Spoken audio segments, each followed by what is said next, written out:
नमस्कार, आप देख रहे हैं पंजाब केसरी टीवी और मैं हूं आपके साथ दिशांत कुमार। संपूर्ण हिमाचल में सबसे पहले नजर डालते हैं अब तक की हेडलाइंस पर।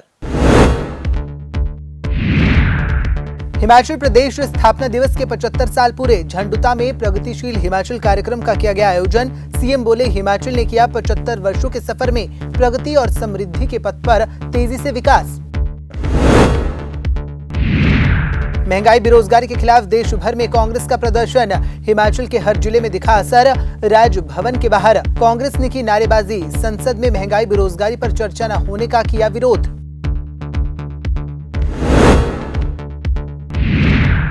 शिमला में बागवानों का हल्ला बोल। हजारों की तादाद में किसान पहुंचे शिमला। 15 मांगों को लेकर किया गया प्रदर्शन। कांग्रेस और आम आदमी पार्टी ने भी किया समर्थन। बागवानों के प्रदर्शन पर भाजपा नेता ने कसा तंज। कहा, बागवानों का आंदोलन राजनीति से प्रेरित। भाजपा के जयराम सरकार किसान बागवान हितैषी। कांगड़ा के डमटाल में हैंड ग्रेनेड मिलने से हड़कंप। पुलिस विभाग हुआ सतर्क। हैंड ग्रेनेड को किया डिफ्यूज। मामले की जांच जारी। अब खबरें विस्तार से। हिमाचल प्रदेश स्थापना के 75 वर्ष पूरे होने के चलते बिलासपुर जिला के झंडुता और घुमारवीं में प्रगतिशील हिमाचल कार्यक्रम आयोजित किया गया, जिसकी अध्यक्षता मुख्यमंत्री जयराम ठाकुर ने की। आपको बता दें कि झंडुता में आयोजित कार्यक्रम के दौरान विभिन्न विभागों द्वारा प्रदर्शनियां भी लगाई गई। वहीं कार्यक्रम के दौरान जनता को संबोधित करते हुए सीएम जयराम ठाकुर ने प्रदेश में हुई समग्र विकास की जानकारी दी और साथ ही कांग्रेस के नेताओं पर भी जमकर निशाना साधा। सीएम ने कहा कि प्रदेश के समग्र विकास में भले ही अलग अलग नेतृत्व ने योगदान दिया हो, लेकिन सबसे ज्यादा योगदान प्रदेश की जनता का रहा है, जिनकी मेहनत से आज हिमाचल इस मुकाम पर पहुंचा है। मुझे इस बात की प्रसन्नता है कि हिमाचल अपने अस्तित्व के यानी कि गठन के 75 वर्ष पूर्ण करने के बाद आगे बढ़ रहा है। आदरणीय प्रधानमंत्री नरेंद्र मोदी जी ने पूरे देश भर में 75 वर्ष आज़ादी के पूर्ण होने पर अमृत महोत्सव की शुरुआत की है। अनेक योजनाओं, अनेक कार्यक्रमों के माध्यम से आप लोगों ने देखा होगा, अमृत महोत्सव पूरे देश भर में बहुत उत्साह के साथ मनाया जा रहा है। और उसी तरह से हमारे लिए सौभाग्य की बात है, हिमाचल प्रदेश के गठन के भी 75 वर्ष पूरे हुए और इसलिए आप सामने जो हमारी प्रदर्शनी है उसको देख सकते हैं कि हिमाचल तब और हिमाचल अब, उसकी एक झलक आप दे सकते हैं। कहाँ हिमाचल प्रदेश में उस वक्त 228 किलोमीटर सड़क थी, आज 39,500 किलोमीटर सड़क। और इसके अलावा हर क्षेत्र में शिक्षा के संस्थान, स्वास्थ्य के संस्थान और उसके साथ और बहुत सारी चीज़ों को लेकर हम जिक्र कर सकते हैं। लेकिन मैं एक बात जरूर कहना चाहता हूँ, अगर हिमाचल प्रदेश की प्रगति में सबसे बड़ा योगदान रहा तो वो हिमाचल के लोगों का रहा है। हम किसी नेता को नहीं, हम किसी अभिनेता को नहीं, हम सिर्फ एक बात कह रहे हैं, नेतृत्व ने अलग अलग समय में काम किया, उनका भी योगदान रहा, लेकिन सबसे बड़ा योगदान अगर किसी का रहा है तो हिमाचल प्रदेश की जनता का रहा है, जिन्होंने परिश्रम किया है। चाहे वो मजदूर है, चाहे वो अध्यापक है, चाहे वो इंजीनियर है, चाहे वो डॉक्टर है, चाहे वो समाज के किसी भी क्षेत्र में काम करने वाला कर्मचारी है, चाहे वो किसान है, चाहे बागबान है, उन सबका एक बहुत बड़ा योगदान रहा है। उनके लिए हम समर्पित कर रहे हैं, डेडिकेट कर रहे हैं ये 75। महंगाई बेरोजगारी के खिलाफ देश भर में आज कांग्रेस ने प्रदर्शन किया, जिसका असर आज हिमाचल प्रदेश के हर जिले में देखने को मिला। आपको बता दें कि इसके चलते प्रदेश के अलग अलग जिलों में कांग्रेस के कार्यकर्ताओं ने प्रदर्शन किया और सरकार के खिलाफ महंगाई को लेकर जमकर नारेबाजी की। इसी कड़ी में मंडी के बलह में भी महंगाई के खिलाफ कांग्रेस ने धरना प्रदर्शन किया और केंद्र सरकार से लगातार बढ़ रही महंगाई को कम करने की मांग की गई। वहीं शिमला, हमीरपुर सहित अन्य जिलों में भी कांग्रेस नेताओं ने केंद्र और प्रदेश की जयराम सरकार को जमकर घेरा। आप जानते हैं कि आज किस तरीके से महंगाई हर चीज़ पर, चाहे वो मकान बनाने के लिए हमको सीमेंट सरिया खरीदना पड़े, चाहे हमको अपना घर चलाने के लिए हर खाद्य पदार्थ में भी इन्होंने महंगाई बढ़ाई है। इससे लोग बहुत पीड़ित हैं। हमारे गैस के सिलेंडर के भाव आप देखें 1100 से पार कर चुके हैं, उससे हर परिवार बहुत दुखी है। तो लोगों की आवाज़ को हम आज सरकार के खिलाफ उठा रहे हैं और हमें विश्वास है कि वो हमारी आवाज़ को सुनेंगे और कुछ ना कुछ निर्णय जरूर लेंगे। काटन और जीएसटी के दामों में लगातार हो रही बढ़ोतरी के बाद आज प्रदेश के किसान और बागवानों ने प्रदेश की जयराम सरकार के खिलाफ जमकर हल्ला बोला। आपको बता दें कि इस दौरान हिमाचल प्रदेश के शिमला में प्रदेश भर से आए किसानों ने जयराम सरकार के विरोध में मोर्चा खोलते हुए जमकर प्रदर्शन किया। वहीं शिमला सचिवालय के बाहर हजारों की तादाद में पहुंचे बागवानों ने प्रदेश सरकार के खिलाफ जमकर नारेबाजी की और काटन पर जीएसटी की वापसी को लेकर मांग की।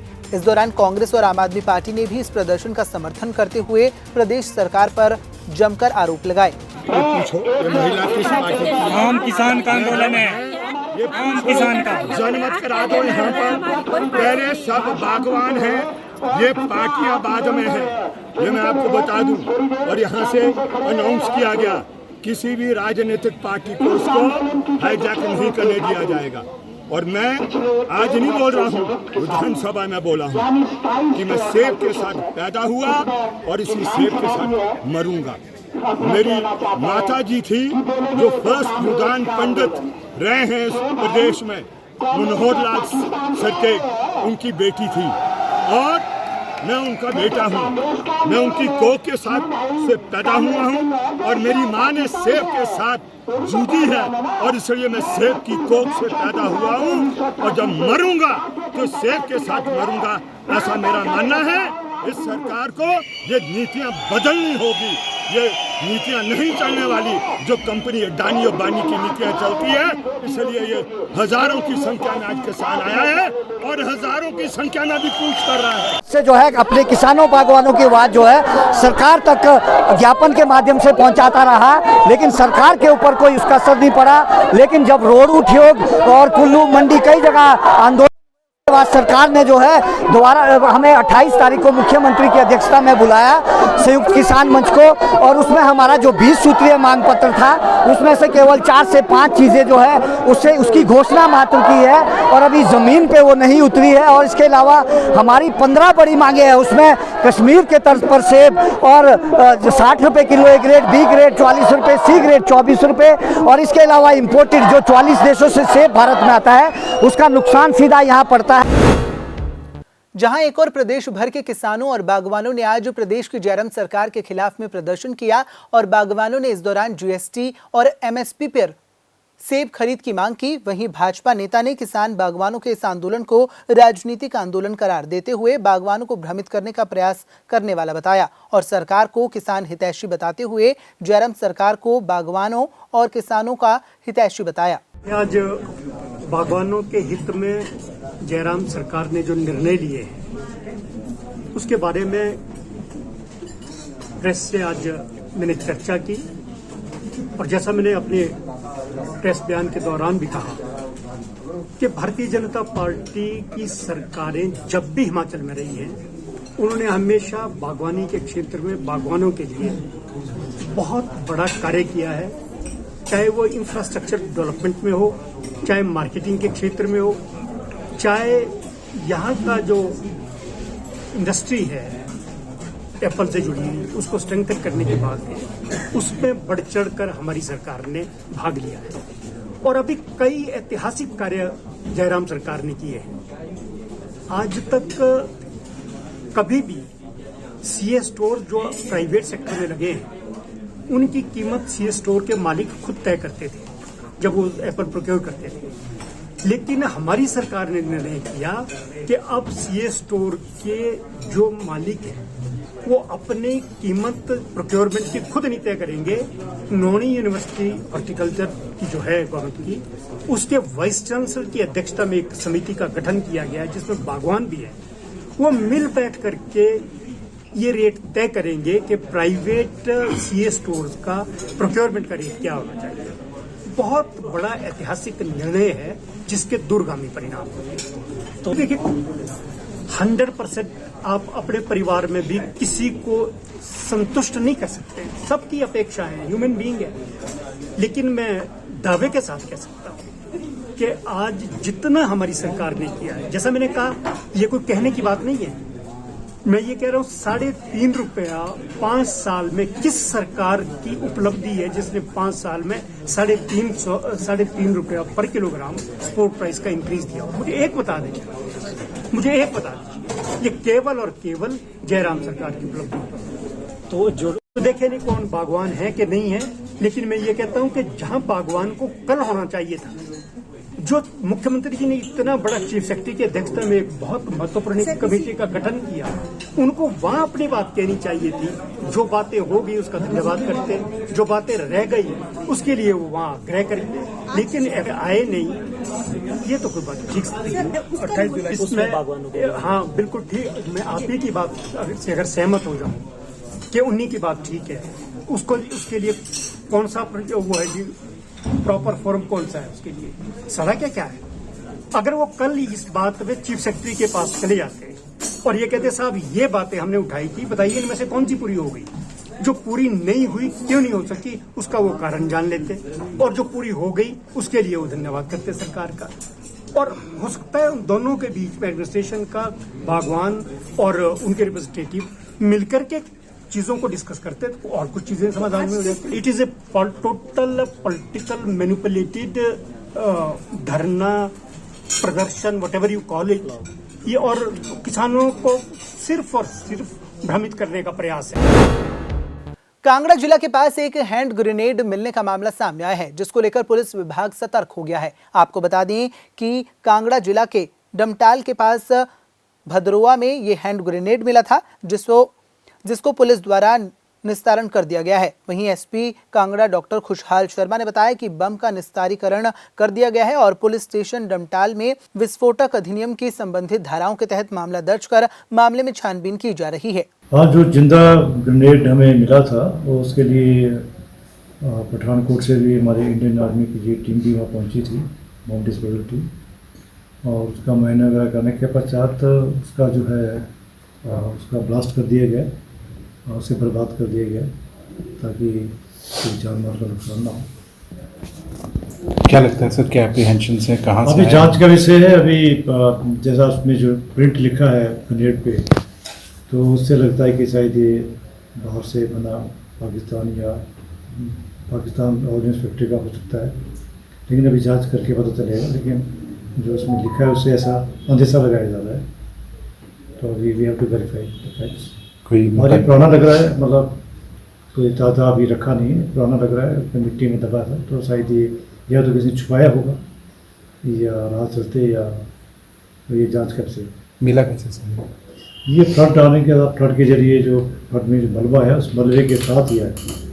और पहले पास में भी कुछ इस तरह के मामले सामने आए? 2 साल पहले भी एक मामला हमने दर्ज किया था थाने में, और अब भी मामला दर्ज किया जा रहा है। जी सर, मामला कहाँ दर्ज? डमटाल थाना में एफआईआर दर्ज करें। कुल्लू का सुप्रसिद्ध अंतर्राष्ट्रीय दशहरा इस बार 5 से लेकर 11 अक्टूबर तक मनाया जाएगा। ये जानकारी शिक्षा मंत्री गोविंद सिंह ठाकुर ने अंतर्राष्ट्रीय दशहरा पर्व 2022 के आयोजन को लेकर बुलाई गई बैठक की अध्यक्षता करते हुए दी। उन्होंने कहा कि बीते 2 सालों से दशहरा पर्व कोरोना के चलते नहीं मनाया जा रहा था, लेकिन इस बार दशहरे का आयोजन बड़े पैमाने पर और हर्षोल्लास के साथ मनाया जाएगा। इसे आज़ादी के अमृत महोत्सव से भी जोड़ा जाएगा। आज दशहरे की पहली मीटिंग हुई है और आज रघुनाथ जी के ओर से जो यहाँ पर हमको सूचना प्राप्त हुई है, तो उन्होंने कहा है कि दशहरा 5 अक्टूबर से लेकर 11 अक्टूबर तक चलेगा और अभी दशहरे की सारी तैयारियों को पूरा करने के लिए हमारे पास पूरे 2 महीने हैं। और इस बार हमको ये लगता है कि हमने दशहरे की पहली बैठक ठीक समय पर की है और इसलिए इस बैठक में लगभग जो 3 घंटे तक चली है और उसमें ऑफिशियल और नॉन ऑफिशियल की तरफ से कई प्रकार के सुझाव आए जिन पर हम विचार करेंगे और बहुत अच्छे सुझाव आए हैं। और उसमें कुछ बातें आज़ादी का अमृत महोत्सव को लेकर के भी आई हैं और उनको भी हम उसमें ऐड करेंगे। और दशहरा इस बार का हमारा बहुत भव्य तरीके से बनेगा, क्योंकि बीच में कोरोना के कारण से बन नहीं पाया, लास्ट ईयर बना, लेकिन वो पूरा प्रकार से उसमें जो हमारे यानी व्यावसायिक चीज़ें थी वो नहीं हुई थी। हमने देवी देवताओं को निमंत्रण किया था। इस बार फुल फ्लैज दशहरा होगा और ताकि कुल्लू के लोग 2-3 साल के बाद दशहरे का आनंद लेंगे, तो आज दशहरे में हमने एक मोटी सी रूपरेखा तैयार की है। बाकी अब आगामी मीटिंग हुई तो और यानी डीपली उसमें चर्चा करेंगे। सिरमौर जिला के अराजपत्रित कर्मचारी महासंघ ने पूर्व नेता पर अनाप शनाप बयानबाजी करने के आरोप लगाए। आपको बता दें कि कर्मचारी महासंघ ने पूर्व कर्मचारी नेता गोपाल दास वर्मा को स्वयंभू नेता बताते हुए उन्हें अनाप शनाप बयानबाजी न करने की सलाह दी है। सिरमौर जिला मुख्यालय नाहन में जिला अराजपत्रित कर्मचारी महासंघ के अध्यक्ष राजेंद्र बब्बी ने कहा कि गोपाल दास वर्मा एक स्वयंभू नेता हैं और वे गिरगिट की तरह रंग बदलते हुए कभी कांग्रेस में तो कभी भाजपा के पक्ष में उतर जाते हैं। मैं गोपाल दास वर्मा जी के इतना ही बोलना चाहता हूं कि वो अनगल बातें करते हैं, उनको कुछ नहीं पता है क्या बात करनी है और उनका हमेशा गिरगिट कर रंग बदलते रहे हैं शुरू से लेके। वो कभी कांग्रेस के खिलाफ बोलना, कभी बीजेपी के खिलाफ बोलना, और वो किसी भी संस्था के कुछ नहीं है। वो स्वयंभू नेता है। हमें बताएं वो कहाँ रजिस्टर्ड है, कौन सी उनकी कार्यकारिणी है? अकेले घूम रहे हैं, अकेले बोलना है, पागलों की तरह बोलते रहते हैं। अब जो 17 तारीख को बोल रहे हैं मैं नहान आके करूँगा, आ जाए नहान। जिला सिरमौर कर्मचारी महासंघ उनका घेराव करेगा, उनसे पूछेगा कि आप कहाँ के अध्यक्ष हो। और एनपीएस की 8 तारीख को माननीय मुख्यमंत्री जी ने बैठक बुलाई है, उसमें हमारे अराजपत्रित कर्मचारी महासंघ के प्रदेशाध्यक्ष श्री अश्विनी ठाकुर जी होंगे और राजीव शर्मा जी होंगे और एनपीएस के प्रधान आपके प्रदीप ठाकुर जी भी उसमें होंगे, सेक्रेटरीज होंगे। तो उस पर मुझे पूरा विश्वास है सकारात्मक कुछ ना कुछ परिणाम निकलेगा। जिला सोलन की सब्जी मंडी में अव्यवस्थाओं के चलते किसानों और बागवानों को परेशानी हो रही है। आपको बता दें कि मंडी की खस्ता हालत के चलते किसानों को अपनी फसल मंडी तक लाने में परेशानी हो रही है, जिसके चलते कांग्रेस जिला अध्यक्ष शिव कुमार ने प्रदेश सरकार पर अपने चहेतों को फायदा पहुंचाने के लिए विकास करने के लिए आरोप लगाए। वहीं उन्होंने कहा कि जयराम सरकार लगातार ये दावा कर रही है कि वह किसानों बागवानों के लिए सब्जी मंडी का बेहतर निर्माण कर रही है, लेकिन जमीनी हकीकत कुछ और ही कह रही है। और सेब सीजन उफान पर है, लेकिन सब्जी मंडी सोलन की खस्ता हालत के चलते किसान बागवान परेशान हैं और सरकार इस और कोई कार्य नहीं कर रही है। मैं समझता हूँ हिमाचल प्रदेश सरकार जो है वो किसानों और बागवानों इनकी समस्याओं की ओर, ऐसे तो प्रदेश में किसी भी समस्याओं का निदान नहीं करना चाहते, लेकिन जो बेसिक जो हमारी फाउंडेशन है किसान और बागवान, उनकी ओर तो ध्यान देना चाहिए। उनकी ओर बिल्कुल नहीं ध्यान देना चाह रहे और जानबूझकर इस तरह की स्थितियां पैदा कर रहे हैं, क्योंकि समझते हैं किसान और बागवान जो हैं, जो इस प्रदेश का अन्नदाता है, उनकी अनदेखी करके क्या रिजल्ट होंगे इनको समझना चाहिए। जिस तरह से सोलन की बात मैं करूंगा, सोलन जिला में हमारी जो मुख्य क्रॉप है वो टमाटर है, शिमला मिर्च है। हमारे टमाटर के लिए अब आज तक कभी समर्थन मूल्य की घोषणा नहीं की गई। बड़ी बात करते हैं बीमा, बड़े बड़े होल्डिंग लगा रखे हैं फसल बीमा, उसमें टमाटर का फसल बीमा क्यों नहीं होता? हमारे किसानों के साथ, सोलन के किसानों के साथ और बागवानों के साथ इतना बड़ा मजाक क्यों किया जा रहा है? सब्जी मंडी आज इतनी बुरी दशा में है, जब टमाटर चल रहा है, हमारे बागवान भाइयों का सेब आ रहा है, तो मंडी की ये हल कर दी गई कि आज मंडी में चलना मुश्किल हो गया, माल बेचना तो दूर की बात है। जब मुख्यमंत्री जी बने थे, यहाँ आए थे 2018 में, तो उन्होंने यहाँ एक्सटेंशन जो इसकी एक्सपेंशन करने के लिए मंडी की जो है वो उसकी फाउंडेशन रखी थी और 4 साल इनको याद नहीं आया और अब बरसात में काम इनको याद आया। बुरी हालत में आज मंडी की स्थिति है, इतनी बुरी हालत है कि वहां चलना भी मुश्किल हो रहा है। सोलन के वार्ड नंबर 11 में हो रहे विकास कार्यों को लेकर आज स्थानीय लोगों ने प्रशासन और ठेकेदार की लापरवाही को लेकर रोष व्यक्त किया। स्थानीय लोगों का आरोप है कि सोलन में विकास नहीं बल्कि ठेकेदारों और अधिकारियों की मनमानी चल रही है। एक तरफ अधिकारी ठेकेदारों को ठेका देकर मौके का मुआयना नहीं कर रहे हैं, वहीं दूसरी ओर ठेकेदार शहर के विभिन्न क्षेत्रों में एक साथ कई काम कर रहे हैं, जिसके चलते समय पर काम पूरा नहीं हो रहा है। वहीं स्थानीय लोगों को भी परेशानी हो रही है, जिसके चलते स्थानीय लोगों ने प्रशासन से मांग की है कि इस तरह से कार्य करने वाले ठेकेदारों पर कार्रवाई की जाए और जारी विकास कार्यों को सही समय पर पूरा किया जाए। अभी जिस जगह में खड़ा हूँ, यहाँ पे डंगा जो लगाया गया है लोक निर्माण विभाग के द्वारा, ये पैसा स्वीकृत हुआ था, लेकिन अभी बरसात का मौसम, पूरा पानी सड़क का है उस डंगे के बीच में जा रहा है और कभी भी डंगा जो है दरक सकता है। अभी और भी यहाँ पे इस सड़क पे डंगे के निर्माण कार्य शुरू किए गए हैं, जिसमें मटेरियल जो लगाया जा रहा है, तो उसके बारे में हम चाहेंगे कि प्रशासन या लोक निर्माण विभाग के अधिकारी आएँ और उसकी में जो मटेरियल लगाया जा रहा है उसकी गुणवत्ता को जांचें, क्या वो ठीक है। अगर वो ठीक है तो आगे काम शुरू किया जाए, अन्यथा उस काम को बंद करवा दिया जाए, क्योंकि वहाँ पे डंगे में मुझे लग रहा है कि जो गटका है वो उच्च क्वालिटी का नहीं है और जो रेत है वो भी अच्छी किस्म का नहीं लगाया जा रहा। कि PWD ने यहाँ पे काफ़ी काम लगाए हैं, हमारे वो सहयोग भी कर रहे हैं, पर जैसा हम डिपार्टमेंट से चाहते हैं, जेई हैं, SDO हैं, शुरू में तो काफ़ी दौड़ भाग करते हैं, पर जब काम अवार्ड किया जाता है तो जो ठेकेदार है कई बार वो सबलेट कर देता है, काम किसी और को दिया जाता है और काम कोई और करता है। तो उसके कारण एक ही मतलब जो प्रॉफिट एक ने कमाना है उसके कई हिस्से हो जाते हैं। एक तो ये उस पर थोड़ा सा कंट्रोल रहना चाहिए, और जो काम किया जाता है वो पूरी तरह किया जाए। जैसे आप इस दंगे को ही देख सकते हैं, काम शुरू किया गया, आधे में छोड़ दिया गया, फिर वो चले गए। तो हमारा तो यही सबका निवेदन रहेगा कि ये हम सबका पैसा है, जो हम सबका पैसा उसका प्रॉपर यूटिलाइजेशन होना चाहिए। जेई एसडीओ या उनके जो ऊपर उनके हेड हैं उनको भी थोड़ा सा ठेकेदारों को बताना चाहिए कि ये सरकार का पैसा है, जनता का पैसा है, इसका आप सदुपयोग करें। बहुत मुश्किल से जेई और एसडीओ ने रेन डैमेज के थ्रू कई डंगे लगवाए हैं। अब अगर प्रॉपर तरीके से ठेकेदार से काम नहीं करवा पा रहे हैं तो फिर किस काम के आपके टेंडर लगाने के लिए। तो हम सरकार से चाहेंगे कि इसमें कोई ना कोई एक्शन ले। और हमने प्रशासन से बातचीत की, प्रशासन ने कहा कि हमने इसकी पेमेंट नहीं की है, जो काम अधूरा रह चुका है वो काम दोबारा लग जाएगा। पर हम चाहते हैं जब पहली बार ही काम दिया जाए तो उसको भी अच्छे तरीके से या अच्छे ठेकेदार को दिया जाए, सबलेटिंग ना की जाए। संपूर्ण हिमाचल में फिलहाल इतना ही। मुझे दीजिए इजाजत और देखते रहिए पंजाब केसरी टीवी। नमस्कार। इस वक्त की बड़ी और अहम खबर हिमाचल प्रदेश से।